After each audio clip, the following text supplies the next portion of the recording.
Good morning, everybody. Hope I'm in New Zealand, so hope lockdown's going all right for everybody. This little video is based around the fact that I see a lot of my fellow golf pros advertising the opportunity to get video lessons, and I think it's fantastic. And I'd really appreciate if you do support them. We all need as much help as we can get, certainly now that we're in full lockdown. And I'm sure your golf pro will be more than happy to help you out with your swing. Now, obviously, what I'm trying to set up here and I'm going to try and explain today is when sending them a video, some things to be aware of and how to do it as best as possible. Because, you know, if you send some funky video and the angles are bad or you're not quite sure what the angles are supposed to be, then, you know, it's very hard to give you accurate or even reasonable information. And, if the frame rates are wrong, if the angle's in the wrong place, too far, too close, too high, too low, it's very difficult to analyze it appropriately. So we're going to try and cover here very basically is my preferences when it comes to that. And by all means, please ask your golf pro before you send them something, hey, what angles do you want? And I'll explain that right now. So when it comes to angles, we'll fire these up and also show you how they look a little different when you do things a little differently. So this camera right here that we're talking to you right now is pretty much set up on borderline or just maybe even a fraction outside borderline. So a lot of the time when you're watching on TV, and this is something also to understand when you watch on TV, when guys, golf commentators are doing their very best to analyze golf swings, camera angles are very deceptive things. So if you don't have the right camera angle, you're going to get some extremely funky stuff. And also your perception of what's going on is tricky. So a couple of things here, my preferences are hands line. So what we mean by hands line is down the target line. That's target line, which is from the ball straight to the target, which is this bugger here. Okay, hands line is going to be straight down that line. But if you were to cut, so there's camera down the line is, it is straight from there through my hands, basically. So obviously I've got a little, I'll explain this little stick on the ground for a minute, and then from that line there, I can make a straight, nice little X on the ground, and then I know exactly face on camera that that's going to be squared to this too. So my preference there is hands line, and also the cameras you can notice at a certain height, hands height. Now, whether this is right or wrong, it doesn't really matter. What it is what it does is gives me a consistent reference point to always look at when it comes to video content. All right. So, for example, why that's important is if I sit up here and just say have a takeaway and get to here, where that club's going to look is going to look different from that camera to that camera. It's in exactly the same place and space, but as the camera angle changes, it's going to look different. And if I had another camera over there, it would look even more that way. Another camera over there is going to look more this way. So understanding camera angles is huge importance. Face on, getting it square again is massive. Square to your target line as much as possible too. Because that same camera angle, if I stand here and have my feet a little bit this way, it doesn't know that I'm aiming to the left. You see how it changes the ball position, and same if I aim to the right. Now it's still in the same place in relation to my stance, but when you're sending the information, it's very easy then for a misdiagnosis to happen, and we don't want misdiagnosis at the moment, do we? So that's the key here with this is getting it. So what I've done here obviously is I make my own little one. The great thing about this is when you set it up, you obviously do it, and you make sure that your hands are right on top of that X. And then from there, you can say, obviously, the great thing is video is very accurate. The downside is it's not always necessarily what your actual setup is going to be on the golf course, because a lot of people will stand there and, they won't, all of a sudden they'll set it naturally to the stick and they'll say, oh, look, I can see where my ball position is. Now that's great for video and good for that. But obviously we miss out on if your biggest issue in your golf is, oh man, your ball position might be out or your alignment might be an issue. So there's this fine line between, hey, getting really accurate data and not. So the way if I was being super perfect about it, I would set this all up. I've got a little tee in the ground there, so you can have a little tee and you can pop it right next to where your ball is and you can go, cool, that's pretty much my spot. That's where I want to be. And then you can get rid of all this stuff because you're lined up properly. And then from there, you can start and go through a whole routine and just set up and then hit it. Now, obviously, when you do that, you're going to get a lot more accurate information as far as ball position goes. Is it going to be too far back? Is it going to be too far forward? How does it look? Because suddenly you've lost your training wheels per se. And then from down the line, you can also see a little bit on whether the alignment of the feet is going to be a potential issue, which obviously most problems golfers have certainly is in the setup. Now, other than that, there's a few lighting things. Obviously here we've got a little bit of a cloudy day, so it's going to be pretty good for frame rate. It's a bit better than it would be even inside. The sun's the greatest source of light, make no mistake about it. Your cameras, you want to set them on as high a quality of speed that you can possibly do.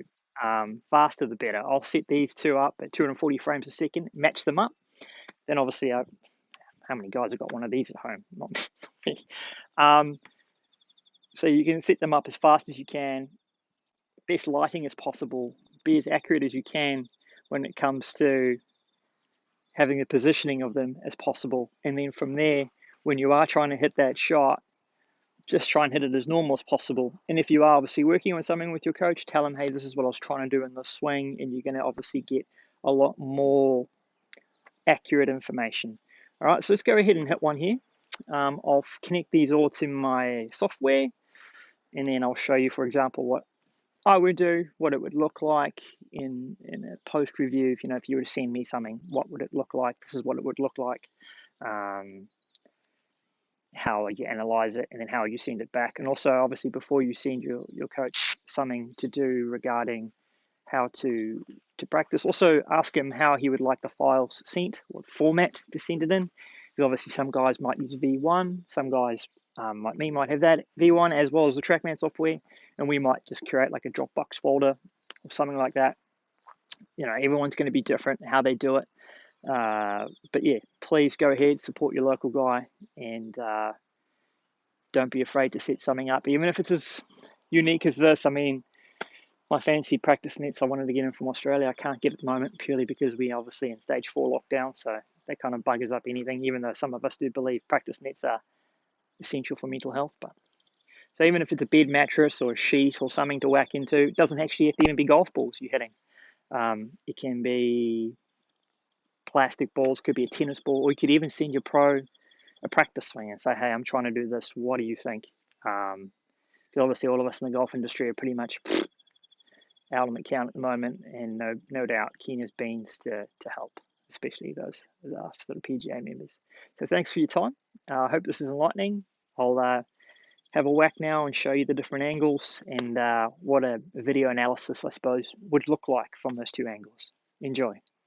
All right, cool. Then you end up at this point in the process. Once you've sent off your videos, you'll generally receive something back from your pro like this. And obviously, depending on the better your angles are, in other words, better you are straight down your intended line, so that the hands line is straight down or parallel to your target line, you'll get an angle that looks obviously pretty good. And if you face on, you'll also begin to see an angle that would represent where the ball position is for that particular player. And obviously, depending on his software, it's going to look different for different guys doing different things. Depending on what you're working on, there's many different versions of analysis. Some guys, when they do their things, they enjoy looking at certain spots in the golf swing.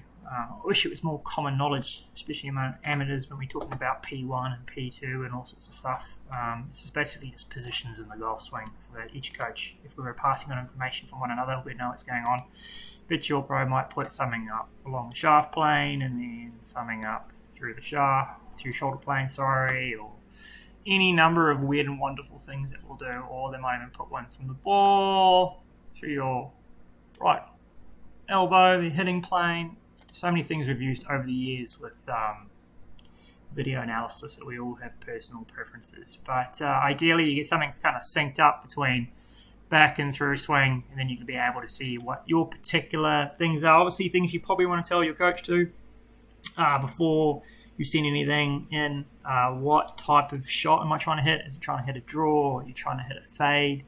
Obviously, you're not going to have probably TrackMan data down the bottom there, are you? Unless you're sending in that. Obviously, it'd be super handy if you had the ability to send your coach that. It would be even more beneficial. but they're going to have preferences based on different positions for different shots. And then you can ask them, okay, try and hit a draw, cool. You're going to expect to see the club going in a certain position, the body moving in certain ways, the club coming from a certain angle to produce certain flights that you're after, and you'd expect to see the club releasing in a certain fashion for a certain type of shot shape too. So depending on what your problems are, first point out when you send your video, hey, I'm working on this, or hey, remember we had this problem, I'm slicing the ball, I'm overdrawing the golf ball, or I'm looking to reduce fat shots or heavy shots. So a little heads up as to what you're looking to try and accomplish. Not, obviously you can just say I want to hit it better, but the more information we are given before an analysis, the easier it is to analyze bits and pieces. So obviously, like with me, it's pretty clear. I mean, I like to hit the ball right to left most of the time. Fortunately, I'm not that strong yet. A lack of glutes there. So my club speed isn't that great. So to optimize what I've got, I just hit it right to left, almost like pull drawish kind of thing, just to optimize. And certainly my shot shape would be, that one. So I'd start straight and then it's going to fall off to the left, so I can just aim a couple meters right on my target. That one finished 4 meters left of the center, so it's going to have that 5 to 6 meters of curve. Ideally, it's predictable. I can aim 5 or 6 meters left of my target all the time, and I know what it's going to do. And it optimizes whatever I've got speed-wise. But for example, I'll say the TrackMan camera going there, just so you can see a little bit here. We'll make this a little bit bigger. So this one, obviously, on the left here is down the line, and this one's from TrackMan, which is down the bore line. And you can certainly start to see some interesting things when it comes to sort of takeaway scenarios, how different each position would look. So I'll try and get the club parallel with the ground. The TrackMan camera is a little different speed, so we'll get those matchy-matchy. But you'll notice how at any point in the golf swing, the backswings and stuff are going to look different. Because it's down the line, it's going to look way more inside my hands, a lot quicker than it would. And when you get to the top, it's going to look quite different here. Here you can see from from the hands line and hands height, that's the top of the backswing. When I go from ground level down the bore line, you can see how much higher my hands look. It's exactly the same thing, exactly the same position, but you're going to see very different things. To say one is better or worse than the other, who's to say? But then as you come down, everything's going to look different again as we come on down. I mean, it's the same swing, but positions are going to look different from different angles. Shaft angles will look different. Delivery positions will look different. Follow-throughs will look a little different. So be aware of wherever you're choosing your angles to be, they're going to be what you're after, certainly angle-wise with the camera. So just be aware, be careful. And provide us with as much information as possible. Hopefully that is a little bit enlightening. Like I said, don't be afraid to break out the camera and do a bit of self-learning, or send a video into your coach and say, hey, look, I'm looking to work on this. What do you think? Or I've been practicing what we talked about. What do you think? It's all bloody good stuff. And now, if any time is a good time to do dry practice, in other words, practice without a ball or practice from home, this is without doubt the best time for it, I would happily say. All right, over and out, and thanks a ton for watching. If you're interested in seeing more of this content, go ahead, subscribe, certainly comment, share with your friends, and stay safe.